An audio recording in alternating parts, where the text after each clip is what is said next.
Brother Robin, assalamualaikum, and thank you for coming in a very beautiful barong today. Maraming salamat po, Ginoong Pangulo. Walaikum salam. Ako po ay nandito sa inyo pong harapan. Ginoong Pangulo, ako po ay gusto ko lamang pong linawin ang ilang mga bagay patungkol po sa napakarami pong lumalabas ngayon. Iba't ibang komento, iba't ibang opinyon na parang ang dating sa taong bayan ay magulo tayo dito. Yun po ay hindi magandang impresyon. Sapagkat yung pong nangyari na ang ating mahal na kasama, Senator De La Rosa, noong siya po ay lumabas dito sa atin, malinaw na po na merong warrant of arrest galing sa ICC. Kung nung mga panahon po dati ay kine-question siya, tinatanong siya kung bakit siya nagtago, ngayon po ay wala ng question. Ako po ay nagsasalita bilang isang artista. Sapagkat ginawa ko na po ang mga buhay ng mga magagaling na tao. Katulad po, nung ginawa ko ang buhay ni Senator Lacson, yung 10,000 hours, pati po yung kanyang pagtatago, yun po ay sa kadahilan ng may prinsipyo siyang pinaglalaban. At ganoon din po, nung ginawa ko ang buhay ni Senator Bato de la Rosa, may pinaglalaban na prinsipyo itong taong ito. Hindi siya kriminal. Ang napakapangit po na impresyon na binibigay, parang tayo dito sa Senado ay nagtatago tayo ng kriminal. Wala pa pong kriminal dito. Wala pa pong napapatunayan dito. At higit sa lahat, Ginoong Pangulo, ngayon lang po natin napatunayan na tama ang sinasabi ng ating mahal na kasama na may warrant of arrest sa kanya ang ICC. Kaya dito po sana, Ginoong Pangulo, nabubura na yung sinasabi na siya'y nagtatago ng walang dahilan. Yun po yung sana ang maging maliwanag sa taong bayan na meron din po tayong adopted Senate resolution. Ito po yung number 44. Na malinaw po doon sa resolution na ito, expressing the sense of the Senate of the Philippines to protect all Filipinos against extrajudicial rendition and guarantee then a reasonable time prior to their surrender by extradition from the Philippines to seek redress from the courts and avail of legal remedies. So wala po tayong ginagawang kaimposiblihan dito. Dahil sinusunod po natin ang resolution natin. Dahil siya po, inaasahan natin at meron din po siyang pending na TRO sa Supreme Court. Ginoong Pangulo, sana wag po tayong magkaroon ng mga mixed messages dito.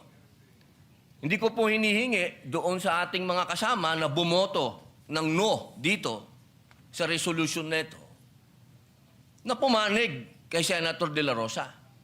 Pero sana naman, huwag pong idamay ang buong Senado kapag sinasabi na tayo'y magulo, tayo'y katawa-tawa. Dahil tayo naman po ay nasa katwiran. Kung hindi tayo nagkakaintindihan sa katwiran, huwag tayong magsiraan.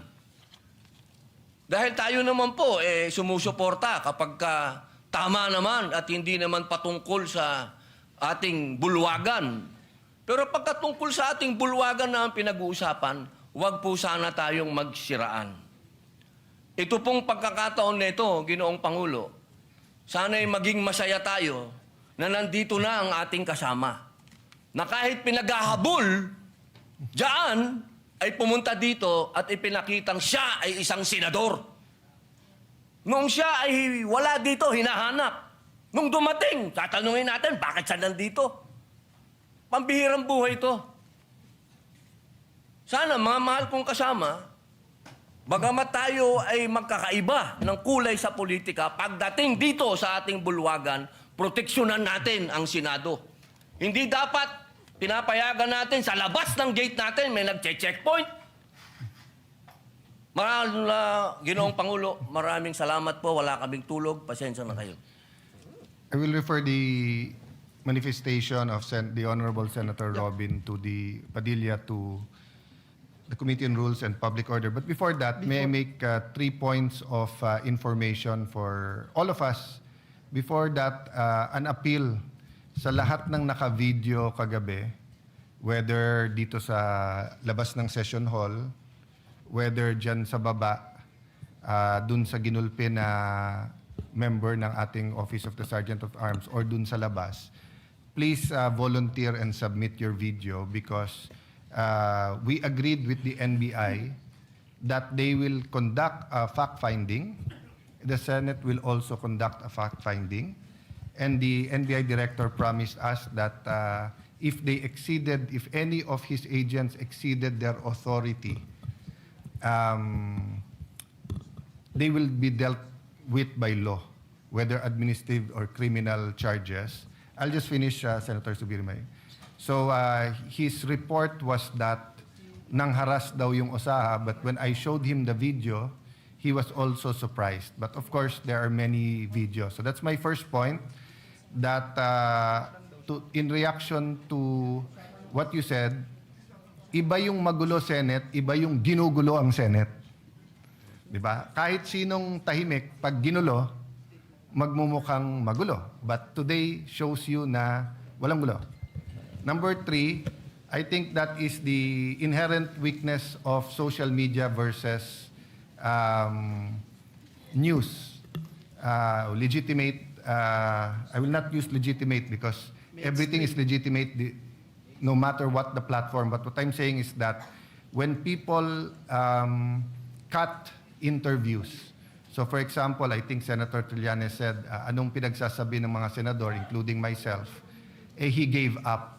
But if you look at my whole interview, ang sinabi ko, ang naging tradisyon at nirerespeto to ng kahit na pinaka mabibigat or pinaka mga administrasyon na inaccuse ng paggamit ng kamay na bakal, ay nagko-coordinate first bago nila i-serve ang warrant dito. Number 2, we allow the senator to exhaust all legal remedies. And number 3, in the case of Senator Bato, it has to be a warrant issued by a Philippine judge in a Philippine court. And still, he has to be given the right to exhaust all his legal remedies. And then, ang tradisyon nun is that kinakausap ang senador pagka wala ng legal remedy na respetuhin din ang sarili niyang institusyon, ang Senado, by giving up. Which yun po ang ginawa ni Senator Trillanes at Senator De Lima, pero mukhang meron silang selective amnesia. Nabura yung part where they sought the protection of the Senate, nandun na sila sa pag-surrender. Secondly, lastly, nire-iterate ng NBI na pinayagan silang pumasok, pero sabi ko, siguro naman kahit pinayagan kayo pumasok, walang pumayag na makipaghabulan kayo sa isang senador. So sabi niya, yan daw ang standard pagka ang isang inaaresto ay tumakbo. Ngayon, ang sabi naman namin, look at it from our point of view. May session, we were in session, alam niyong kailangan yung boto niya, tapos hahabulin niyo para hindi makapasok ng session. So, mahaba yung usapan, no? But we and Senator Amy, Senator Pia, Senator Loren were the voices of the institution yesterday. No, I played more of a diplomat mediator role so that we can get to that. So now that they're doing their investigation, I hope the Committee on Rules, Committee on Public Order, or if we refer it to if the pleasure of the body is the Committee on Justice or Rules instead of Public Order, we will get to it soon. But today proves that hindi tayo magulo. Pag hindi tayo ginugulo, hindi tayo magulo. Diba? Senator Subiri? Yes. Yes, Mr. President. Senator Senator Zubiri and then Senator Marcoleta, Mr. President. Very quick, Mr. President. Mr. And then President, just very Senator- quick, just to add to the discussion. to weigh in the discussion. Yung nangyari po sa ating OSA yesterday is, I would say, not just a very sad but tragic experience for OSA. I think I'm looking for the right word. Hindi ko lang masabi na hindi ko babastusin yung NBI. Outrage talaga. Outrage. We're outraged. Thank you, Senate President, for helping me. That we were outraged. He did not deserve that. Ginagawa lang po niya ang tungkulin niya, trabaho niya bilang empleyado at OSA ng ating Senado. There should have been more proper restraint on the part of the enforcement agency. And I commensurate to our staff na low moral yung ating mga OSA kahapon. We must stand by them because these are the people that will give their lives for us if there's anything that will happen in this building. And we should also be ready to give our lives for them, Mr. President. Kawawang-kawawa sila. Kaya I condemn what had happened to our OSA staff and to all the ruckus that they had created inside the Senate building, Mr. President. Tama po kayo. There's always been decorum when these things have happened. It's happened before. We were together when Senator Laila de Lima was arrested here in the Senate. There was, but they served the warrant here initially, and she had asked if she could be served in her home, so she could go home and greet her children and say goodbye to her children. So there's a proper decorum, Mr. President. Former So- Senate President, that's exactly Yes. what I said. You could have allowed him in the session hall, then informed either the Senate President, the OSAA, or the Secretary of the Senate that there's an arrest warrant. We could have suspended or discussed with you. But instead, you wanted to nab him right before entering. No? So there was much discussion on that. But thank you Yes. for your No, expression. we of want to tell the support. staff, the OSAA that are here today, that we are with them 1,000%. We are with you 1,000%. And if that had happened, that I was around, makipagsuntukan din ako sa kanila, bahala na. Di ba? So, ang akin lang is, Mr. President, may I move, with the permission of the body, that the Senate shoulders medical expenses, Mr. President. Kasi may, na hospital siya, Mr. President. Yes. Mr. President, if Thank I you, may, Mr. President. if I may, with the indulgence of the good Senator former Legarda, Senate yes. President Miggs, yes.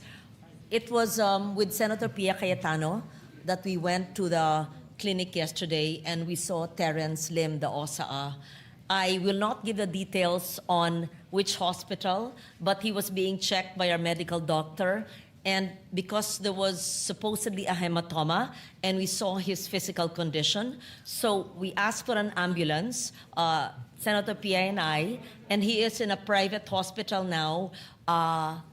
I'm covering personally his expenses because his medical card in the Senate would not cover the private doctors and consultations expense, the CT scan and all that. And because there is a supposed hematoma, and it's not just, I thought there was just going to be a checkup, but there was a need for a minimum of 3 days stay to check his condition because it's not as simple as that could have been dealt with in a medical clinic.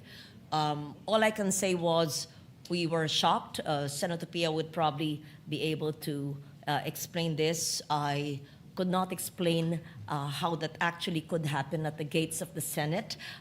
It's something you see in the movies. It's shocking. When Senator Zubiri said, baka makipagsuntukan siya, I don't think you meant that literally. You meant it figuratively to show your outrage, to show, yes, no, I would like to, because we're not supposed, dapat hindi nagsusuntukan dito, di ba? Pero when I asked also the other OSAA this morning, why did you not come to his rescue? Because the video that Senator Pia showed me was Terence Lim on the ground being mauled by big, burly men and people watching him. So I asked, ba't hindi niyo tunulungan? I cannot give it the details for a fact. The spot report will explain why. They told me what happened. I cannot put it on record unless I have first-hand knowledge. But it shocked me when the OSAA gave me the information today. I don't want to say it because I don't have first-hand knowledge. The spot report will explain. All I can say is that on the humanitarian side, we brought him through ambulance. And my staff, I thank her. I have a caregiver, nurse ba siya, yung isang staff na pinasamahan ko hanggang midnight magkasama hanggang dumating yung asawa. And then maybe Senator Pia can explain that further. Thank you, Mr. President. Mr. President, Former Senate President Soto. thank you. Mr. President, may I be allowed to lay to rest this particular issue as far as I'm concerned? Because I have been mentioned in media by members of the Senate that as Senate President daw, pinayagan ko daw yung word na ginamit is pinayagan ko daw yung NBI na pumasok dito. May sinasabi nagpakain pa, yung mga ganon. Let the records, speak for itself. Ito muna sa akin, Mr. President. Early in the morning, an NBI representative came to see me and told me they have a warrant of arrest for Senator De La Rosa. I said, simply, I said, coordinate with OSA. As simple as that. Why? I didn't realize that he was coming. I didn't know that he was going to be there in the afternoon. I just thought it was a simple information given the Senate President that a member of the Senate was being issued a warrant of arrest. It was simple as that. Yeah. Kaya, hindi pa pwede, little did I know that, Senator De La Rosa, after 7 months of not being here, will suddenly come. Kaya, ganun kasimple lang yung sinabi ko. Coordinate with the OSA. So, put that to rest. Baka ang iniisip kasi, ang narinig ko, sa intindi ko, pati ang tanong ng media sa akin, pinayagan ko lang lahat yan nangyari na yan. Kung saan sinasabi ganun eh. If I had known that he was coming, if you informed me that he was coming, I would have had a different perspective. Like what happened with the CIDG when they issued a subpoena to Senator De La Rosa's office. Simple. Walang issue, walang problema. Pinadala lang. Ganun lang sana, Mr. President. I would not be remiss of anything. And definitely, I will not be guilty of obstruction of justice. Like, for example, in the case of Senator Trillanes, I was majority leader. And when he was holed up in his office for I think about 1, 2 days, 3 days. But when he was issued and he was showed the warrant of arrest, sumama siya. Binasahan siya ron mismo sa opisina niya. In the case of Senator De Lima, when the warrant of arrest came and she was here, ang pinakiusap lang niya, doon sa bahay siya arestuhin para kumahanda siya ng damit at makapagpaalam. Ganun lang eh. Dito naman sa Senate, alam naman natin yan. Oh, by the way, when I said coordinate with this OSAA, they know the rules. Yung pa ang binanggit ko. Exact wording ko yun, Mr. President. For the record, so that we can put this to rest already. Makapagtrabaho na tayo, kasaan na pupunta usapan. Yeah, for clarity, former Senate President, one, I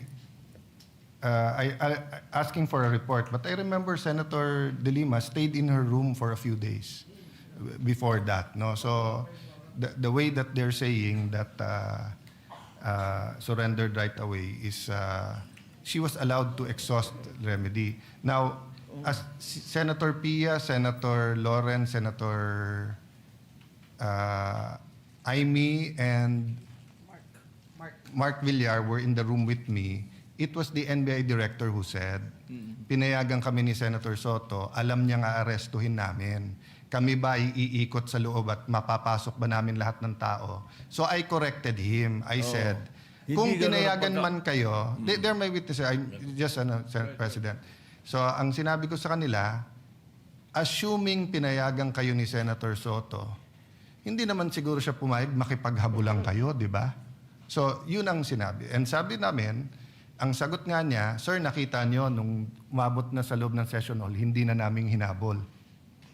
So sabi ko, that doesn't make it less problematic. That means you have to stop, no?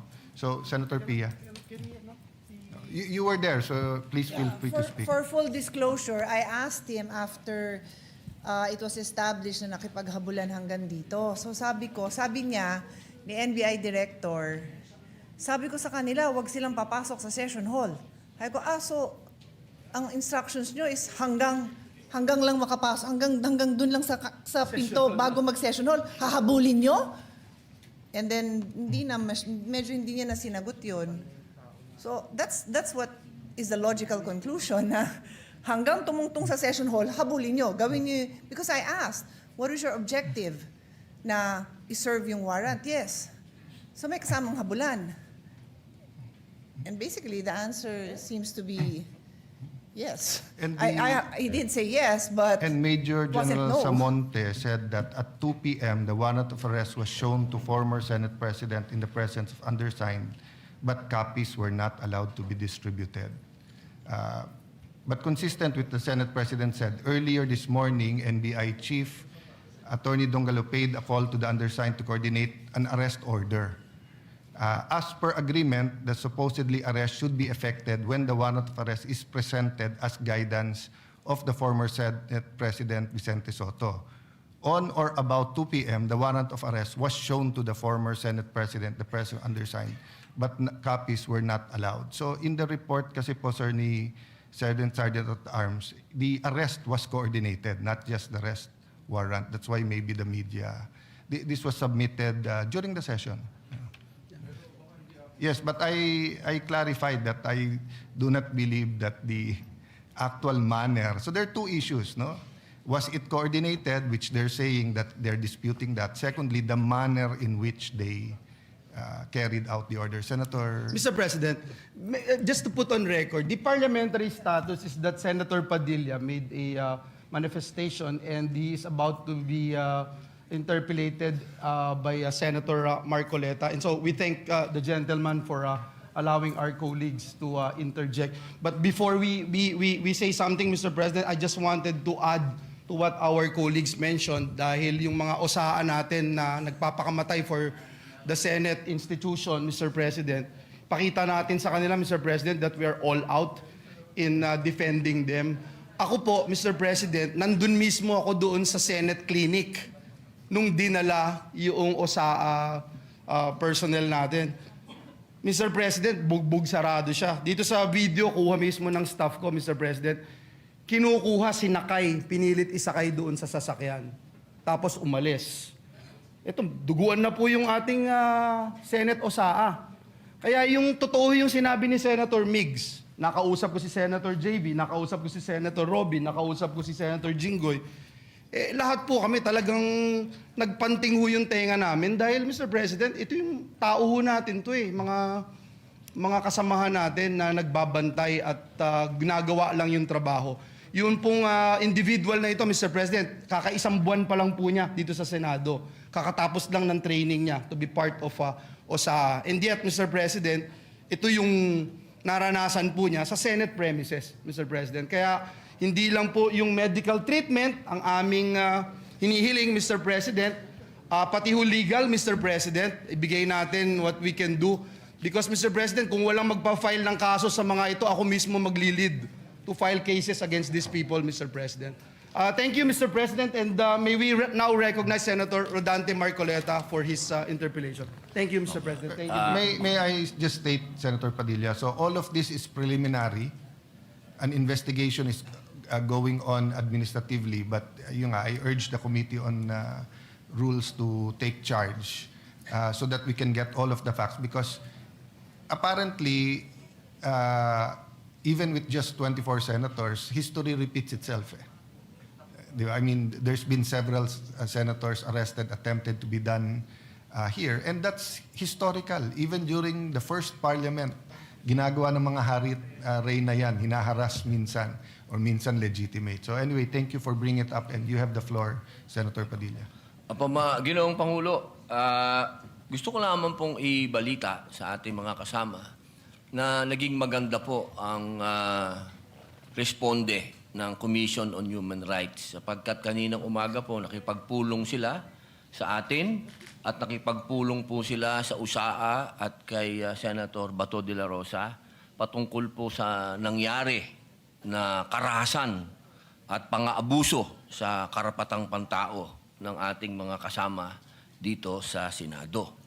Pangalawa, gusto ko lamang din pong iparating sa ating mga taong bayan na magkakaiba po ang kaso ni Senator Trillanes at Senator De Lima sa kaso po ni Senator Bato. Dahil si Senator Bato, ang warrant po niya ay hindi galing sa Pilipinas. Ang warrant po niyan ay galing sa ibang bansa, sa isang dayuhang korte. Ito po ay malayo doon sa usapin na sila, ang kustodiya po ni Senator De Lima at ni Senator Trillanes dito lang sa Pilipinas. Ito pong mangyayari kay Senator Bato ay dadalhin po sa ibang bansa. Medyo yung po pag-isipan nating mabuti. Dapat bang mangyari muli ang nangyari kay dating Pangulong Rodrigo Roa Duterte? Dapat bang mangyari pa yan muli sa isang Pilipino? Yun lamang po, sana alam natin ang pagkakaiba ng warrant galing sa Pilipinas at warrant sa isang korte lang ng ibang bansa. Yun po, maraming salamat po. Point of order, Mr. President. Point of order, Mr. We were going to Point of recognize Senator Marcoleta, but this is a point of order, Yes. so we recognize Yes, Senator Mr. Pangilinan. President, my understanding is a committee this matter was already referred to the Committee on Rules. And all such manifestations should have been referred to the Committee on Rules. Senator Pangilinan, Senator Lacson gave several privileged speech, even if the matter was already referred to the Well, committee well, report. I So, understand, Mr. as a matter of President. tradition, I understand, Mr. we allow that. Ginoong Pangulo, nilabas yung warrant of arrest kagabi lang, tapos na tayo dito. Yeah. I Yes, that's why understand. this. Na sinabi po na yung warrant of arrest ay tunay. I understand, Mr. President, and therefore I'm appealing that perhaps this matter should be tackled in the committee rather than in plenary so that we can address other concerns, Mr. President. The appeal- And the for the appeal- record, Mr. Paano natin pag-uusapan And- yung ibang... And for the record, Mr. President, I still have the floor. And for the record, Mr. President, we voted against resolution number 44.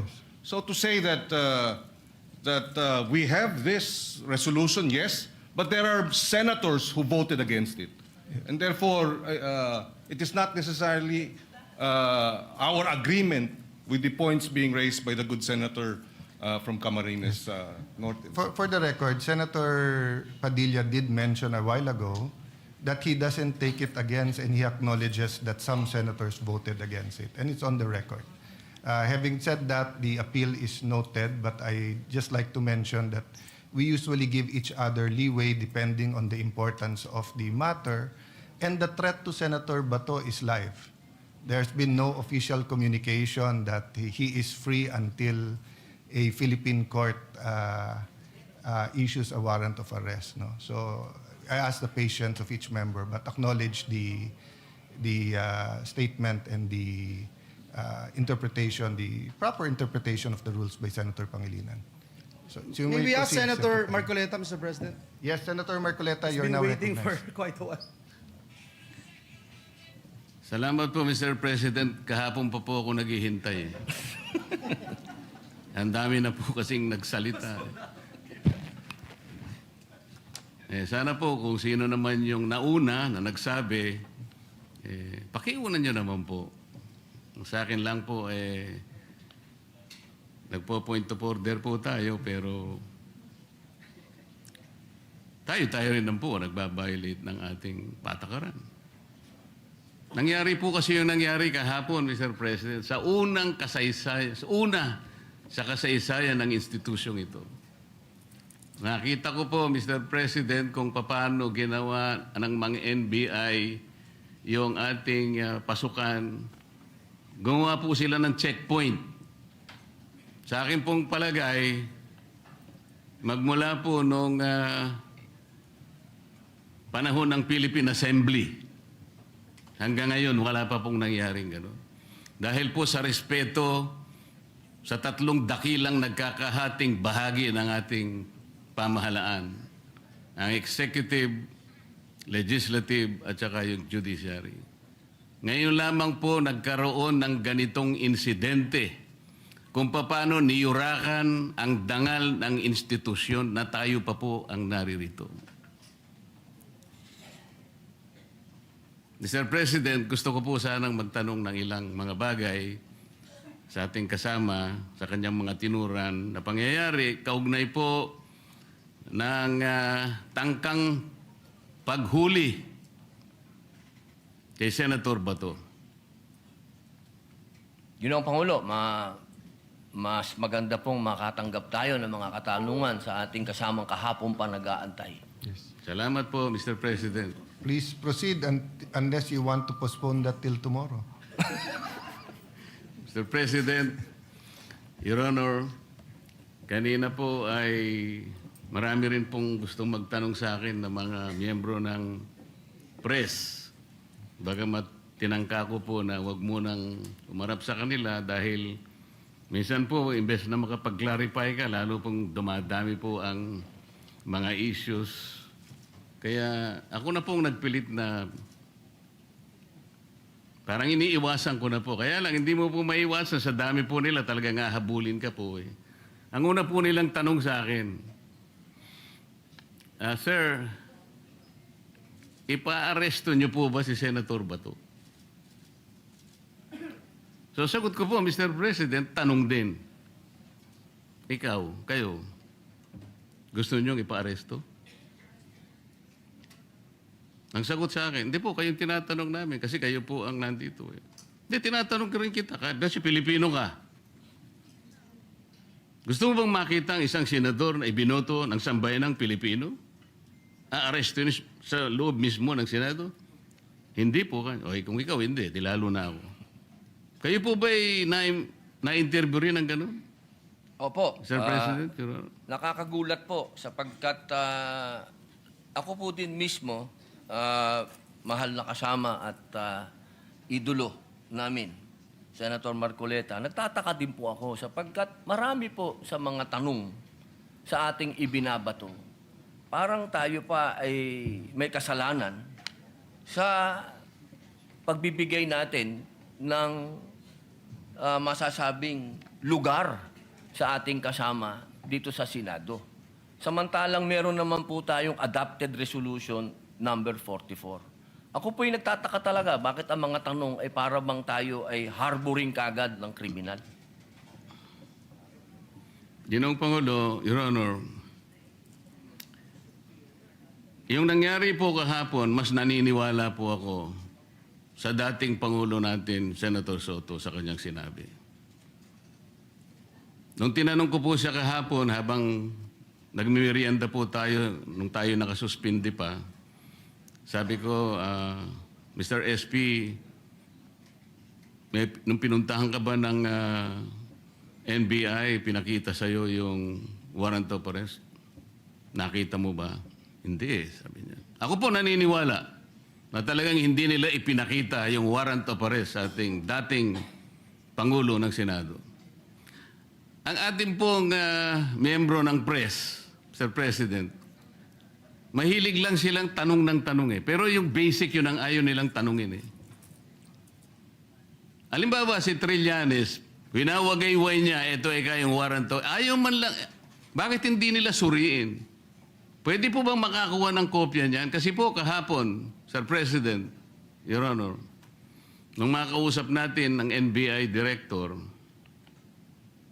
pwede mo ba kaming bigyan ng kopya ng warrant of arrest? Pwede mo rin ba kaming bigyan ng communication between the ICC and the Interpol?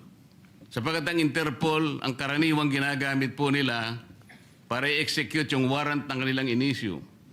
Yung namang Interpol, gagamitin po niya yung counterpart dito sa ating bansa, ito po yung PCTC. So sabi ko, bigyan mo rin kami ng communication mula sa Interpol papunta sa PCTC. At mula sa PCTC, meron silang sulat din sa inyo at kayo nga ang dineputize para i-serve yung warrant of arrest kay Senator Bato. Maliwanag po yung sagot niya, Mr. President, Your Honor. Opo. Gusto ko po sanang itanong, Mr. President, kung nag-comply na yung NBI Director na yung ating hinihingi ng mga communications para mapagtibay natin kung talagang meron ngang in-issue, kung totoo nga po na merong warrant of arrest at hindi lang ginawa sa Claro M. Recto, para po lahat ay guided. Yes. Naibigay na po ba? So number one, Senator Marcoleta, I apologize to you. You were present and in fact, you made very good points to the NBI director. Number two, tama po kayo. He promised to officially communicate the warrant, and I told him he is welcome to serve the warrant. The issue is the actual arrest. So I asked my staff as to my office, wala. To our secretariat, may na-receive ba tayo from the NBI? Wala pa. So, Yeah, wala pa. Mr. President, Your Honor, doon lamang po sa simpleng requirement natin, dahil nung gabing yun, ang sabi niya, hindi lang niya dala, nasa sasakyan niya. So hindi na natin siya pinilit, dahil yung sasakyan niya nasa labas. Pero, Mr. President, Your Honor, alas 5 na po eh. Yung po bang mga requirements na yun, simpleng-simple po para matukoy lang natin kung talagang merong warrant of arrest. Bakit hindi po hanggang ngayon ay naibibigay ng NBI na sila pala, allegedly, ang dineputize ng kung sino-sino na iserve ang warrant of arrest sa ating kasama? Bakit po? O baka nga po wala eh. Ito yung pinaka-problema. Ang dami pong kumakalat na issue sa labas. Tinatago raw natin, meron pa pong nagsabi kung sino-sino na yung pagkup-kup daw po natin, yung ginamit natin, yung inadapt nating resolution number 44, sabi ni Trillanes, obstruction of justice. Yan po yung mga pinagsasasabi nila. Your Honor, alam niyo po ba yung statement ng Permanent Mission of the Republic of the Philippines sa United Nations noong 79th session of the UN General Assembly? Ba, napakaganda po niyan. Mas maganda po, basahin niyo po sa amin. Kasi hindi mo pa alam, di ba? Opo. Salamat po, Mr. President. Ito po kasi may kaugnayan sa pinag-uusapan natin eh. Ito pong 79th session of the UN General Assembly ay may kinalaman po sa pagde-define ng scope and application of the principle of universal jurisdiction. Ito po yung naganap, Mr. President, on October 16, 2024. Kasi po, bilang tayo po ay permanent member ng United Nations, tinanong po nila yung ating posisyon. Paano ang pagkakaintindi mo sa principle kanya and application of universal jurisdiction? Ang sabi po ng Pilipinas, Mr. President, Your Honor, kami po sabi niya the general rule is that jurisdiction is territorial.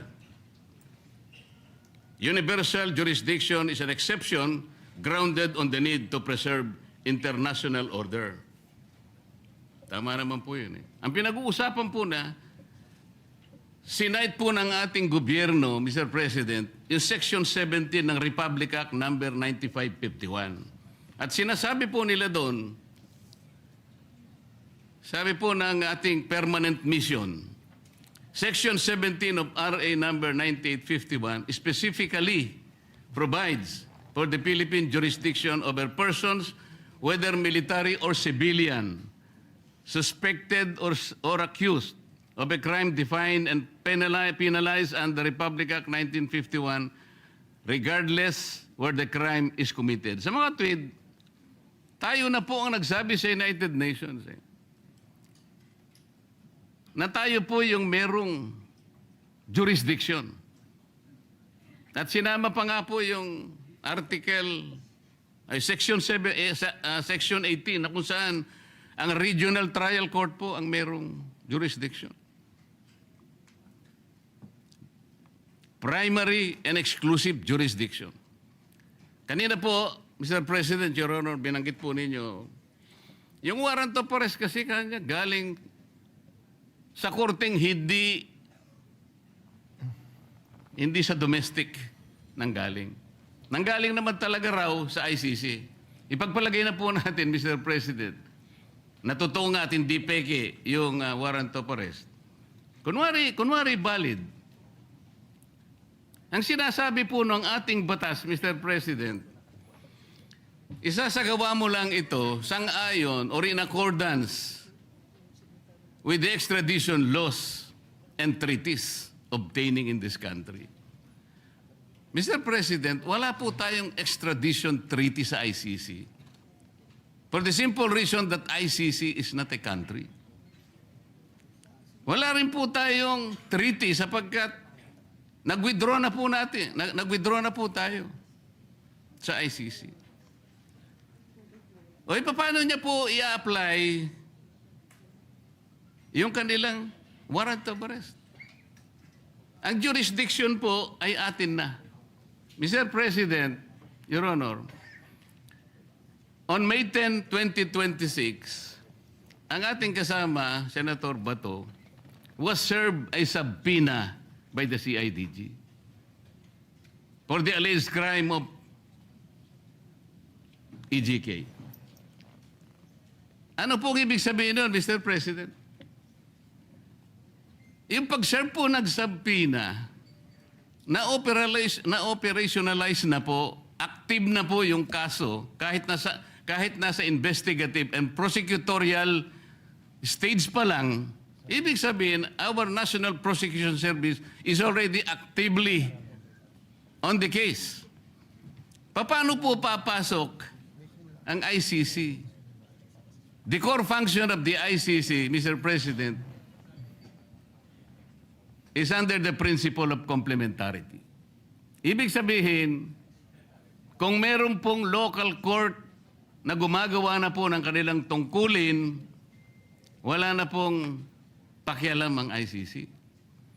Nang nangyari po, aktibo na pong pinupurso ang kaso, allegedly, EJK sa ating kasamahan. Papasok pa uli ang ICC. Sarili po ba nilang prinsipyo ay kanilang babaliwalain? Papayag ka pa doon, Mr. President, Your Honor? Ay, hindi po tayo dapat pumayag. At katunayan nga po, katulad po ng sinasabi ng ating ibang kasama na ito daw ating pinag-uusapan, ay wala daw itong kwenta. Napaka-imposible po nun. Sapagkat itong ating pinag-uusapan, katulad po ng sinasabi ninyo, soberenya ito ng Pilipinas. Kung sa paniwala po nila, ay hindi. Pero sa paniwala po natin, sayang yung bandila na yan kung tayo po ay magpapasakop sa isang korte lamang na hindi naman isang bansa at uutusan tayo na isuko ang isang senador sa kanila. Salamat po sa inyong sagot, Mr. President, Your Honor. At nung tinangka po nila na mag-serve daw ng di umano ay warrant of arrest, Mr. President, bakit po ang nagsisilbing process server ay si Antonio Trillanes? Sheriff po siya ngayon yata ng ICC. Meron po ba kayong impormasyon na si po ay naglilingkod na sa ICC o sa Interpol, Mr. President, Your Honor? Siguro po, action speaks louder. May dala po siyang warrant, so sheriff. Kung totoo na meron siyang dalang warrant. Yun po. Opo, pag napatunayan po na yun ay warrant of arrest, sheriff na po siya. Kailangan pong malaman natin kung siya ay process server, sheriff, o deputized officer ng ICC o ng Interpol. At kailangan tawagin din po natin, Mr. President, ang representasyon ng Philippine Center for Transnational Crime sapagkat sila po yung counterpart ng Interpol. Pagka po bypass nila yung opisina na yon, maliwanag na maliwanag po, peki po yung warrant of arrest, Mr. President. At peki din po yung nagseserve ng warrant of arrest. Naniniwala po ba kayo? Hanggat hindi po natin nakikita ang kopya na yan, lumalabas po na peki yan. Mr. President, Your Honor, alam niyo po ba yung bilateral immunity agreement sa pagitan ng United States of America at ng ating bansa? Alam ko po yan, nasa Quran po yan. Nasaan po? Nasa Quran po. Ang binabanggit ko po ay ang nasa paragraph 2 ng Bilateral Immunity Agreement. Kaya ako po sinabi na sa Quran, dahil ang sabi po sa Quran, kapag yung bagay na hindi mo alam, itanong mo sa nakakaalam. Pakisabi po. Opo. Hindi po, tinatanong ko lang naman po kung alam ninyo kasi kung alam na ninyo, hindi na po ako magtatanong. Di po, kaya ipaalam nyo na po sa amin. Ayan. Mr. President, ito pong sinasabi kong ito, may kinalaman na naman po kasi. Malaki ang kinalaman sa ating pinag-uusapan ngayon. Dito po kasi sa paragraph 2 nitong Bilateral Immunity Agreement na ito, na ginawa noong May 13, 2003, minsan po itawagin ito na Non-Surrender Agreement. Sinasabi po rito na ang isang citizen ng isang partido, ibig sabihin ng Amerika, na nandito sa ating bansa, ay hindi mo pwedeng isurrender o i-transfer by means o sa isang international tribunal for any purpose unless such tribunal has been established by the United Nations Security Council. Ano po ang ibig sabihin nun, Mr. President, Your Honor? Yung ICC po kasi, hindi po established international tribunal ng UN Security Council. Kaya nga po, kung mapapansin nyo, Mr. President, Your Honor, ang Amerika at saka ang Russia, hindi partido ng ICC. Wala silang, ayaw nila yan. Kinamumuhian nila yan. Dito po sa agreement na ito, tayo po, ang bansa natin, may katungkulan na hindi niya isusurrender ang isang Amerikano. Militar man yan, civilian, o no, nang walang consent yung Amerika. Ano po yung ironical implication nito, Mr. President? Tayo po pumayag sa pagitan ng kasunduang ito na ipagmamalasakit natin ang isang Amerikano na nandito sa ating bansa, hindi siya pwedeng i-transfer o surrender sa ICC sapagkat yan ay hindi recognized ng UN Security Council. Pero tayo, senador, Pilipino, meron siyang mandato sa ating mga mamamayan. Hindi ba kabalintunaan ito, Mr. President, Your Honor? Opo. Tama po kayo. Yan po ay ibinoto po yan ng taong bayan. Katulad po ni Senator Bato. 20 million po ang bumoto dyan.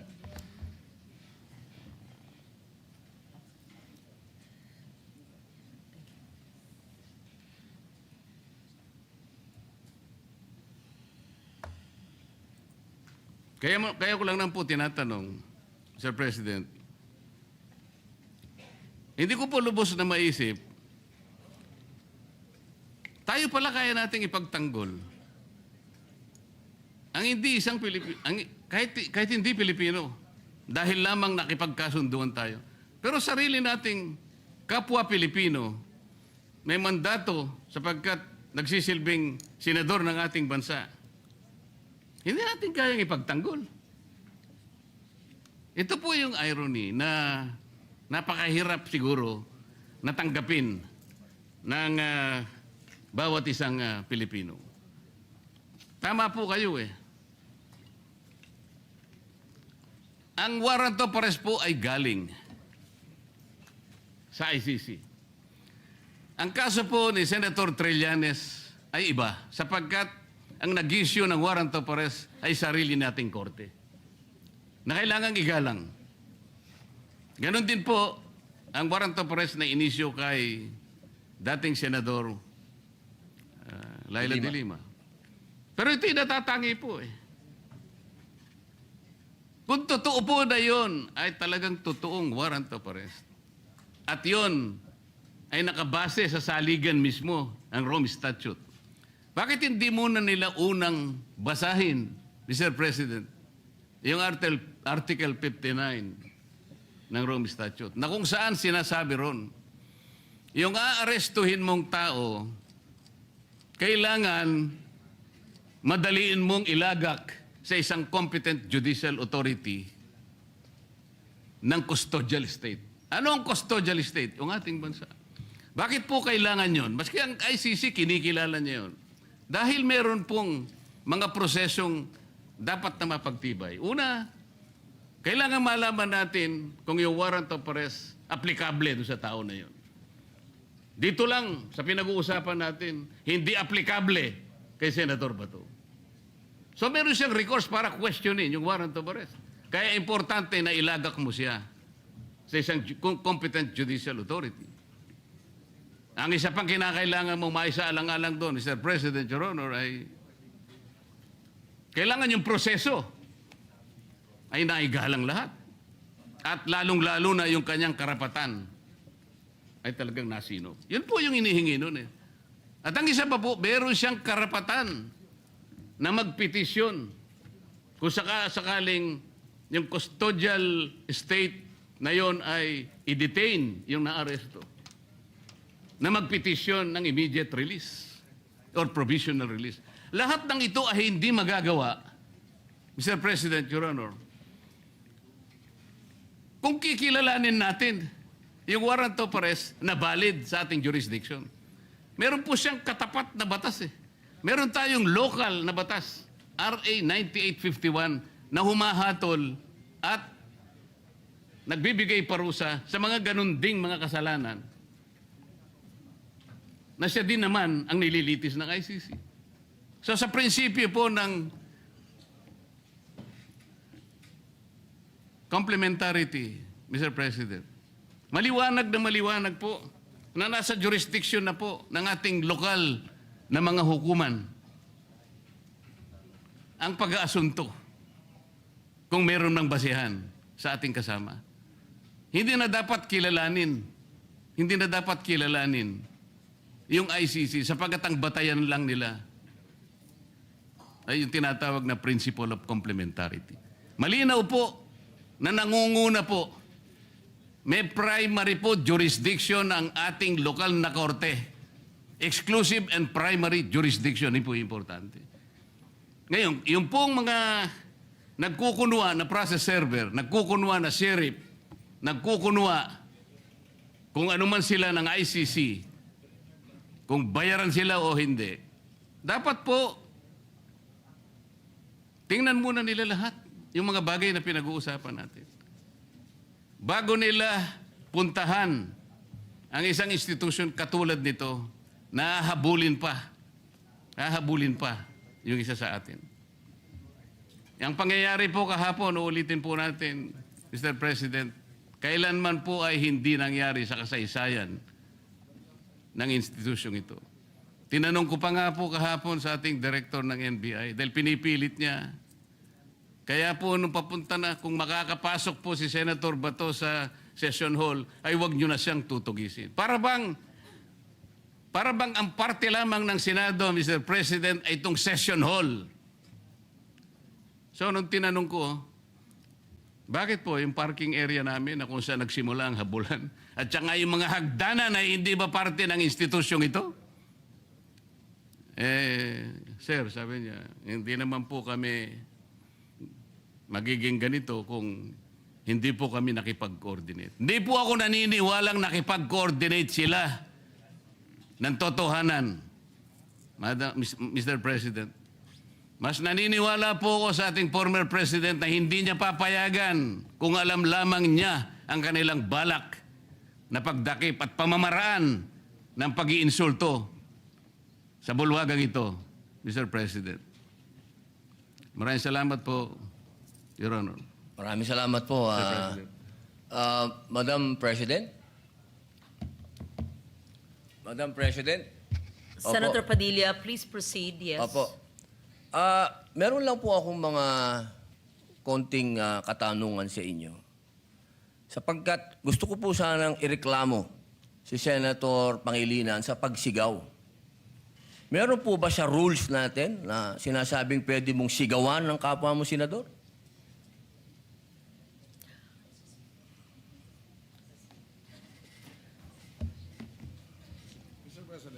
Narinig ko yung malakas na boses ni Senator Kiko Pangilinan. Mis- Alam ko na si Senator Pangilinan ay dating galing sa broadcasting, baka nag-modulate. Maari po ba tayo ay mag-suspend muna para pag-usapan yung malakas na boses at wari pagsigaw ni Senator Excuse me, Pangilinan? nasa Mr. akin President, po yung iba ang floor. usapin. Senator Padilla has excuse the me. floor. The chair is answering the question of Senator Padilla. Session is suspended.